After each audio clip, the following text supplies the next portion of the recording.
దేవునికి స్తోత్రం. అందరికీ వందనాలు. నా చిన్న సాక్ష్యం. నాకు గాయమైంది.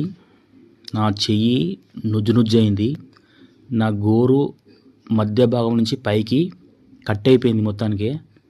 రోట్లో వేసి దంచితే ఎట్లయితుందో నా వేలు అట్లా అయింది. అయితే ఈ సమయంలో నాకు ఒక విషయం తెలిసింది. మనవారు ఎవరు, పరాయి వాళ్ళు ఎవరో ఈ బాధలో, ఈ కష్టంలో నాకు అర్థమైంది.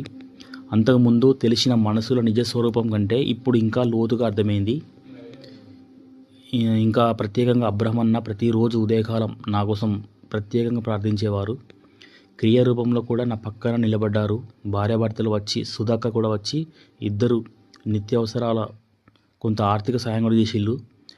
చర్చిలో ఉండే సృజన సిస్టర్ కూడా ఆర్థికంగా కొంచెం ఆదుకున్నది. మా చెల్లె బావ కూడా ఆదుకున్నారు. మా అత్త కూడా కొంచెం ఆదుకున్నది. అయితే ప్రార్థించిన ప్రతి ఒక్కరికి ధన్యవాదాలు. పరామర్శించిన ప్రతి ఒక్కరికి కూడా హృదయపూర్వక ధన్యవాదాలు. డాక్టర్లు చెప్పిళ్ళు 2 నెలలని, కానీ నెల రోజుల లోపలనే తగ్గింది. అందుకు ఈ వీడియో సాక్ష్యం. దేవుని కృపతో 90% తగ్గింది. ఇంకా 10% ఉన్నది. గోరు రావడానికి ఇంకా టైం పడుతుంది. అది కూడా వస్తుంది. చివరిగా ఒకటి, నన్ను దేవుడు స్వస్థపరిచాడు. అబ్రహమన్న నా కోసం బాగా ప్రార్థించాడు. అబ్రహమన్న అయితే నా కోసమనే కాదు, మన సంఘం అందరి కోసం ప్రార్థిస్తాడు. నేనే తెలుసుకోలేదు ఇన్ని రోజులు. ఇప్పుడే అర్థమైంది నాకు ఎవరు మన వాళ్ళు, ఎవరు పరాయి వాళ్ళు అని.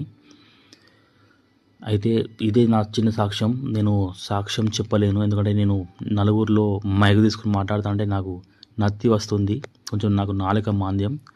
కాబట్టి నేను సింగిల్గా ఉన్నప్పుడు మంచిగా వస్తుంది నా మాట. కానీ ఇదే నా సాక్ష్యం. దేవుడు ఈ సాక్ష్యాన్ని దీవించునుగాక. అబ్రహమన్నకు ప్రత్యేక వందనాలు. యేసుక్రీస్తు ప్రభువుకు మహిమ కలుగునుగాక. Amen, amen, amen.